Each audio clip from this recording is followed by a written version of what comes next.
Hi, good morning, student. As today we teach lesson number 5 Swaraj की नींव। स्वराज की नींव जिसके लेखक है विष्णु प्रसाद प्रभाकर। विष्णु प्रभाकर का जन्म जो है मुजफ्फरपुर के जिले के मिरनलपुर गांव में हुआ था। इन्होंने प्रारंभिक शिक्षा अपने गांव में ही और उच्च शिक्षा हिसार में प्राप्त की थी।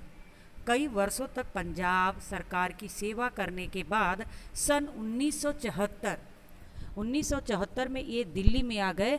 तब से वे दिल्ली में रहकर पूर्ण समय यानी पूरा समय जो है साहित्यिक सेवा में लगे रहे। आपने कहानी, उपन्यास, जीवनी, नाटक, एकांकी, संस्मरण और रेखा चित्र आदि विधाओं के पर्याप्त मात्रा में लिखा है। आपकी प्रमुख रचना जो है ढलती रात, स्वप्नवयी, ये स्वप्नवयी जो इनका उपन्यास मतलब क्या होता है? उपन्यास मीन्स होता है नॉवेल।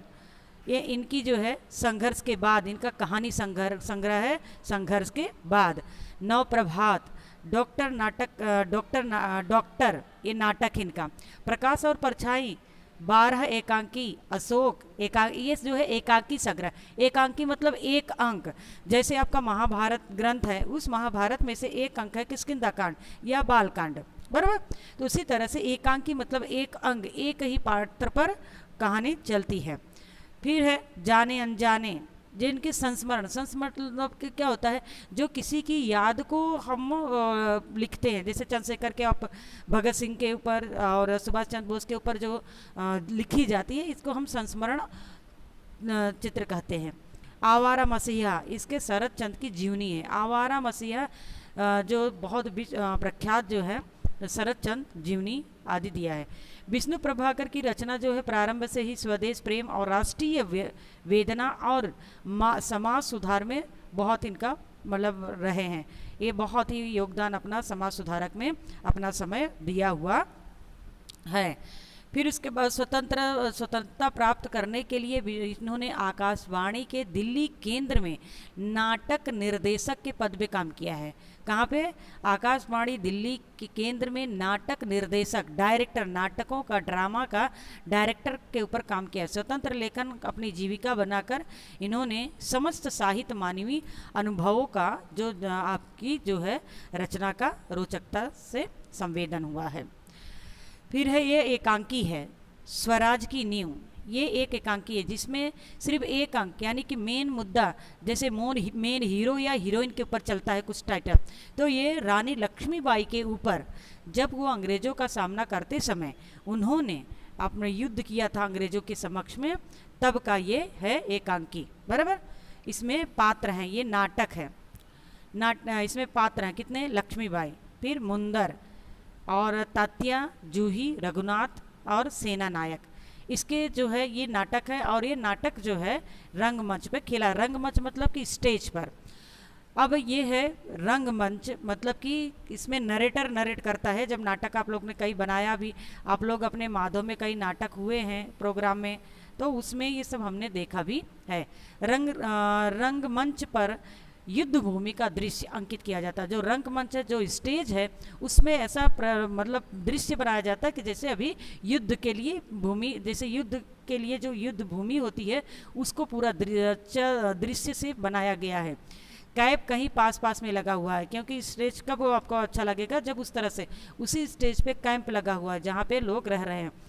महारानी लक्ष्मीबाई के तंबू का भाग दिखाई दे रहा है, जहाँ पर जो टेंट लगाकर महारानी लक्ष्मीबाई अपने सेना के साथ रह रही हैं, उनका तंबू दिख रहा है। पर्दा उठने पर महारानी लक्ष्मीबाई अपनी सखी जूही, उनकी सखी होती है जूही, उसके साथ उत्तेजित यानी कि उत्तेजित एकदम एक्साइटेड यानी कि एकदम क्या कर दूं, क्या करना है, ऐसी उत्तेजित अवस्था में मंच पर प्रवेश करती हैं।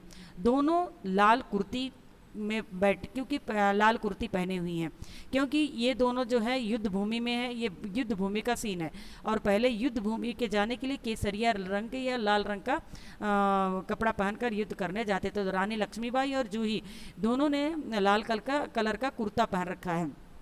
लक्ष्मीबाई बोलते, मेरे देखते देखते क्या हो गया जूही, मेरे देखते ही देखते, मैं देखते देखते मेरे क्या हो जा रहा है। झांसी, कलापी, ग्वालियर कहाँ गई, ये जो है, जहाँ आप लोग जानते हैं कि अंग्रेज़ों ने इस पर राज कर लिया था, वही बोलती हैं कि मेरे हाथों में देखते ही देखते झांसी चली गई, कलापी चली गई, ग्वालियर ये कहाँ गई, परंतु मंजिल है कि पास आकर भी हर बार दूर चली जाती है। स्वराज को आते हुए देखती हूँ, परंतु दूसरे ही क्षण मार्ग में हिमालय अड़ जाता है। मुझे ऐसा लगता है कि अब मैं जो है इसमें युद्ध कर लूँगी, परंतु जैसे ही युद्ध करने का ऐसा लगता है कि अब हम जीत जा रहे हैं, तभी ऐसा कुछ न कुछ ऐसी घटना हो जा रही है जिस वजह से वह भी चला जा रहा है हमारे हाथ से। उसे पास करती हूँ तो महासागर की डरावनी लहरें के थपेड़े मारने लगती। बोलते जब युद्ध करके मैं अंग्रेज़ों से लड़कर जब मैं लगता है कि मैं झांसी ले लूँगी, तब से कुछ न कुछ ऐसे मतलब कांड हो जा रहे हैं। आप लोग जानते हैं कि रानी लक्ष्मीबाई अपने हिस्ट्री में भी पढ़ा है कि हमारे जो यहाँ भारतीय जो राजा थे वो भी अंग्रेज का ही साथ दिए थे, नहीं तो रानी लक्ष्मीबाई कभी भी हारती नहीं। बोलते हैं तो उससे जूझती हूँ तो नाविक सो जाता है। देखो जूही, उधर क्षितिज किसे कहते हैं? आसमान और धरा पृथ्वी, जहाँ पर दोनों का मिलन होता है, ऐसा लगता है धरती आसमान मिल गए, उसको हम क्षितिज कहते हैं। देखो उधर क्षितिज पर देखो कैसी लपलपाती हुई लपटें उठ रही हैं। यानी कि जब युद्ध भूमि है और युद्ध भूमि के लिए पूरा चारों तरफ गोली बारी बंदूक तोप चल रहे हैं, सारा आकाश धूम घटाओं में छाया हुआ, पूरा धुआं धुआं हो चुका है आकाश में। प्रलय की एक भूमिका है, लेकिन राव साहब है कि रक्त मंडल की छाया में ऐसो आराम से मशगूल हैं। राव साहब जी हैं वहाँ के जो सेनापति, वो उनको इस युद्ध का चारों तरफ के राज्यों में अंग्रेज़ों ने युद्ध करके उसको जीत रहा है, लेकिन राय साहब जो हैं उनको मेहमानगिरी में है, और वो कभी मतलब कि उनको ये एहसास नहीं हो रहा कि हमें किस तरह से इसको जीतना है। वही कहती है कि रक्त मंडल की छाया ऐसो आराम में मशगूल हैं। आवेश में आकर सहसा मौन हो जाती है, एक बार गुस्से होती, एक्साइटेड होती, फिर एक बार फिर मौन हो जाती। जूही कुछ कहने के लिए मुंह खोलती है कि महारानी फिर बोल उठती। जैसे जूही, ऐसा लगता है कि जूही कुछ कहना चाह रही है, फिर से महारानी बोलती हैं जूही, मैंने प्रतिज्ञा की है कि मैं अपनी झांसी नहीं दूंगी, लेकिन झांसी हाथ से निकल गई जूही, सहसा तीव्र होकर, तेज होकर, नहीं, झांसी हाथ से नहीं निकलने, मैं अपनी झांसी नहीं दूंगी। मैं अकेली हूँ लेकिन उससे क्या, मैं अकेले ही झांसी लेकर रहूँगी। तब जूही कहती है, जूही उनकी मित्र भी है और उनकी सेनापति है। कौन कहता है कि आप अकेली हैं महारानी? आप तो गीता पढ़ती हैं, फिर यह निराशा कैसी? बोलते आप तो गीता पढ़ती हैं, फिर यह क्यों निराश हो रही हैं आप? मैं जानती हूँ कि मैं झांसी लेकर रहूँगी, लेकिन क्या तुम नहीं जानती कि उस दिन बाबा गंगादास ने मुझसे क्या कहा था? जब तक हमारे समाज में छुआछूत और ऊंच नीच का भेदभाव नहीं मिट जाता, तब तक हम विशाल प्रियता को छोड़कर जन सेवक नहीं बन जाते, तब तक स्वराज नहीं मिल सकता। वह मिल सकता है केवल सेवा, तपस्या और बलिदान से। यहाँ पे कहती है कि बाबा गंगादास ने हम बताया ही है कि हमारे समाज में जो ऊंच नीच, गरीब अमीर, ये सब का छुआछूत का है, तो यह छुआछूत का जो है आडंबर, अंधविश्वास है, जब तक हमारे समाज में हटेगा नहीं, तब तक हम कुछ भी नहीं कर सकते। यह कौन कहा था? बाबा गंगादास ने कहा था। तब जूही बोलती है, लेकिन महारानी, उन्होंने यह भी तो कहा था कि स्वराज प्राप्ति से बढ़कर स्वराज्य की स्थापना के लिए भूमि तैयार करना, स्वराज की नींव का पत्थर बनना। यानी कि जो हमारा स्वराज है, हमारा, उसके लिए हमें अंग्रेज़ों के सामने लड़ना है। अंग्रेज़ों से लड़कर यदि हम अपने उस राज्य की नींव, यानी हमने नींव की है कि हमने झांसी के लिए लड़ने के लिए पहले नंबर पे हैं, इसलिए दूसरे भी देखकर यह करेंगे।